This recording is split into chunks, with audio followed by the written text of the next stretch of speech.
नमस्कार दोस्तों, मैं सुषमा गुजापुरे। समसामयिक की इस कड़ी में आज मैं बात करूंगी किसान आंदोलन पर। जी हाँ, इस समय किसान आंदोलन न केवल भारत में बल्कि संपूर्ण विश्व के कई सारे देशों में यह काफ़ी उग्र रूप और काफ़ी संगठित होकर उभरा है। आज हम इसी पर बात करेंगे।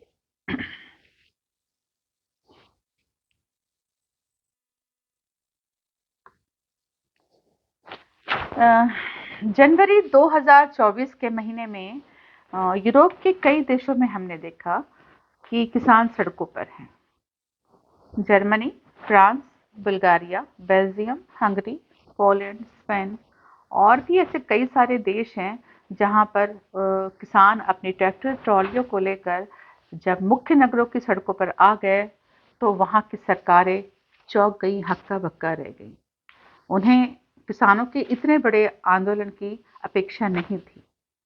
वो यकीन नहीं कर पाए कि किसान अब इतनी बड़ी संख्या में सड़कों पर उतरकर विरोध प्रदर्शन करेंगे, लेकिन वो विरोध प्रदर्शन कर रहे थे और भारी संख्या में कर रहे थे। जैसा कि आप भारत में भी देख रहे हैं कि दिल्ली के आसपास किसान बहुत आंदोलित होकर और संगठित होकर आए हैं, वैसे विश्व के कई देशों में इस समय किसान आंदोलन हो रहे हैं। लगता है जैसे कि विश्व भर में कृषि के क्षेत्र में एक ज्वालामुखी अंदर ही अंदर उबल रहा था, लेकिन सरकारें या तो उन्हें नजरअंदाज कर रही थी या तो वो इस बात का अंदाजा ही नहीं लगा पाई कि इस असंतोष के पीछे के कारण शायद बहुत बड़े हैं और जिसे वो मतलब समझ नहीं पाई। इस कड़ी में भारत भी इससे अपवाद नहीं रहा और सड़कों पर आते आते किसान शायद उस बात की गवाही दे रहे थे कि कृषि क्षेत्र में सब कुछ ठीक नहीं है। और वास्तव में कृषि क्षेत्र में सब कुछ ठीक नहीं है। जैसा कि ऊपरी ऊपर हमें लगता है कि सब कुछ ठीक है, लेकिन भीतर ही भीतर सब कुछ ठीक नहीं था। अ, हो सकता है हम एक साधारण भारतीय होने के नाते उस किसान की दुर्व्यवस्था या दुर्दशा को समझ नहीं पा रहे हो, लेकिन जब किसान आंदोलन करने के लिए निकल पड़े, तब हमने जाना कि हाँ, वास्तव में किसानों की समस्याएं बहुत गहरी और बहुत अहम हैं। भारत में भी इस तरह का वातावरण हो गया है और हकीकत ये है कि किसानों की समस्या को हमने एक सही दिशा में नहीं देखा या एक दिशा में नहीं सोचा या उन पर विचार या मंथन नहीं किया। तो आज हम इस समस्या को थोड़ा सा विस्तार से समझेंगे और देखेंगे, कई आयामों को देखेंगे इसमें। पहला है किसान आंदोलन का फैलाव कितना है। तो कृषि के क्षेत्र में पनपता असंतोष अब विश्व के कई देशों में देखा जा रहा है। किसानों की एक समस्या तो विश्वव्यापी है ही है और वो है उनके उत्पादन की सही कीमत ना मिलना, क्योंकि वो इतना ज़्यादा मेहनत करता है, कई सारा निवेश करता है, अपना समय निवेश करता है, अपना पैसा निवेश करता है, अपने रात दिन की नींदें निवेश करता है, कई तरह के मौसम की मार सहता है, उसके बाद भी उन्हें उनकी फसल का सही मुआवजा नहीं मिलता या सही कीमत नहीं मिलती। कृषि के क्षेत्र में जहां बीज, खाद, कीटनाशकों की कीमतों में बेतहाशा वृद्धि हुई है, महंगाई बहुत बढ़ी है और वो महंगाई कहीं ना कहीं किसानों के ऊपर भी पड़ी है। तो वहीं उनके उत्पन्न को जो बाजार में जो कीमत मिलनी चाहिए महंगाई की तुलना में, अनुपात में, वो उन्हें नहीं मिल रही है जिनकी उनको अपेक्षा थी, और उनकी अपेक्षा वाजिब है। यूरोप के कई देश और उनकी सरकारें भी इस समस्या से जूझ रही है। ऐसा नहीं कि उन लोग नहीं जूझ रहे हैं, उन लोग भी इस समस्या से जूझ रहे हैं। उदाहरण के तौर पर यूरोप के कई देशों के किसान यूक्रेन से आयात किए सस्ते अनाज पर घोर आपत्ति जता रहे हैं, क्योंकि उससे उनके द्वारा उत्पन्न अनाजों को बाजार में सही कीमत नहीं मिल रही है। सरकार बाहर यूक्रेन से सस्ता अनाज मंगवा लेती है और जो अपने देश के जो कृषि उत्पादन होता है, फसलें होती है, उनको सही वो नहीं दे रही है, मूल्य नहीं दे रही है। तो इसके कारण तो उन्हें बेचैनी होगी। ऑब्वियसली कोई कृषक होगा तो उसका पूरा जीवन जो है वो पूरा कृषि पर आधारित होगा, उसका परिवार जो है पूरा कृषि पर आधारित होगा। अगर उसे उसका सही मूल्य ही नहीं मिलेगा तो वो कृषि कैसे करेगा।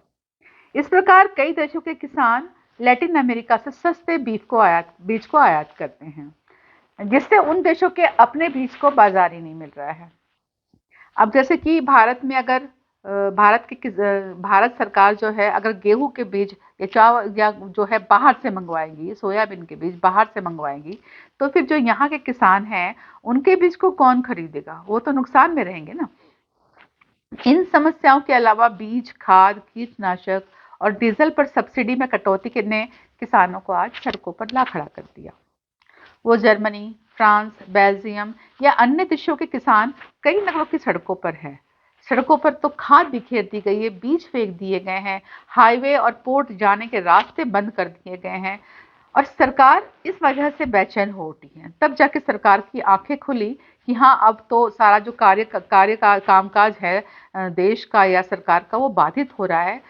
तो सभी प्रकार के सब्सिडी कट फिलहाल टाल दिए गए हैं। दूसरा है, यूरोप के कई देशों के किसान ग्रीन एनर्जी से संबंधित प्रतिबंधों पर आक्रोशित है। इसे इस तरह से समझिए कि वर्ष 2050 तक यूरोपियन यूनियन द्वारा शून्य अथवा जीरो एमिशन पर जोर दिए जाने के कारण किसान अच्छे खासे नाराज है, क्योंकि इन प्रतिबंधों के कारण नाइट्रोजन एमिशन में बड़ी कमी के वादे किसानों के लिए बड़ी समस्या लेकर आए हैं। किसान इस जीरो एमिशन के वादों के खिलाफ भी सड़कों पर है, क्योंकि अधिकांश सरकारों ने कीटनाशकों, नाइट्रोजन खाद पर सब्सिडी में भारी कटौती की है, जिससे किसान आक्रोशित है और फिर सड़कों पर आ गया है। फिर सरकारों ने ये सभी सब्सिडी कट कर दी है या तो टाल दी है, या फिर इस पर विस्तार से पुनर्विचार को मजबूर हो गई है। यह किसानों का ही जलवा है या उनका जज्बा है। इस क्रम में तीसरा है, यूरोपियन देशों ने किसानों के प्रति वहां की सरकारों का उत्तर क्या है। भारत में किसान आंदोलन को कुचलने के लिए जिस अति बल प्रयोग को देखा जा रहा है, पुलिस का बल प्रयोग देखिए, सड़कों पर तारें बिछा दी गई है, कीलें बिछा दी गई है, सीमेंट के बड़े बड़े दीवारें बिठा दी गई है, वहीं पर यूरोपियन देशों में किसी भी सरकार ने न तो किसी किस्म के बैरिकेड लगाए हैं और न ही किसी प्रकार का बल प्रयोग किया है। किसानों पर नजर रखी गई, लेकिन उनके आंदोलन का कोई भी प्रतिरोध सरकार की ओर से नहीं किया गया। यह एक अपवाद है कि भारत सरकार ही अपने भारत देश में किसानों के खिलाफ इतने ज्यादा बल प्रयोग कर रही है और उन्हें आक्रोशित और आवेगित करने की पूरी कोशिश कर रही है। ये उन देशों की लोकतांत्रिक प्रणालियों की बड़ी सफलता है। किसान शांतिपूर्वक अपनी मांगे रख रहे हैं और अपना आंदोलन कर रहे हैं, लेकिन भारत में स्थिति बिल्कुल विपरीत है। यहाँ पर सरकार केवल बल प्रयोग करना जानती है, लेकिन कोई हल निकालना या समाधान निकालने की कोशिश नहीं कर रही है। कितनी बार भी वार्ता हो जाए, हर बार वार्ता असफल होती है, क्योंकि यहाँ सरकार की हेकड़ी कम नहीं होती है। वो किसान के सामने झुकने के लिए तैयार नहीं है और वह अपनी शर्तों पर किसान आंदोलन को अपने कब्जे में करना चाहती है, जो कि शायद बहुत ही मुश्किल है। भारत में भाजपा सरकार ने जिस प्रकार किसानों पर बल प्रयोग किया, आंदोलन को कुचलने का प्रयास किया, उन पर अंधाधुंध अश्रु गैस छोड़े गए, वो हर दृष्टि से निंदनीय है और इसे पूरी दुनिया में, बड़ी दुनिया में इस समस्या को उछाला गया है और इसकी पुरजोर निंदा की गई है पूरे विश्व में कि भारत जैसे देश में, लोकतांत्रिक देश में किसानों के ऊपर बल प्रयोग किया गया है। भारत ने तानाशाही के हर आयाम को इस माध्यम से प्रदर्शित कर दिया और जिससे पूरे विश्व में हमारी बदनामी हो रही है। चौथा क्रम में है, भारत के किसान क्यों सड़कों पर है, ये भी हमें जानना जरूरी है। बहुत से लोग नहीं जानते हैं और इसलिए नहीं जानते हैं, इसलिए वो किसानों को ही उत्तरदायी जिम्मेदार समझते हैं कि किसान ही कहीं ना कहीं गलत है, सरकार तो बात करने के लिए तैयार है, लेकिन ऐसा है नहीं। आपको इस आंदोलन के पीछे की सच्चाई को भी जानना चाहिए। भारत में कुछ वर्ष पहले जब किसान आंदोलन हुआ था, तो वह करीब करीब 1 वर्ष तक चला था, ये आप जानते हैं, और वह बहुत प्रसिद्ध भी हुआ था। बहुत उसका विश्व में उसके बारे में बहुत खबरें आई थी और मोदी सरकार ने उस समय 3 काले किसान बिलों को वापस लेने को मजबूर हो गई थी। लेकिन उसके बाद सारे वादे तो कर दिए सरकार ने और किसान आंदोलन उन्होंने वापस भी ले लिया। वादे करने के बाद मोदी सरकार उस वादे से मुकर गई और किसानों की मांगों के संदर्भ में कोई ठोस कदम नहीं उठाए, और इस बात को हुए 1 वर्ष हो गए।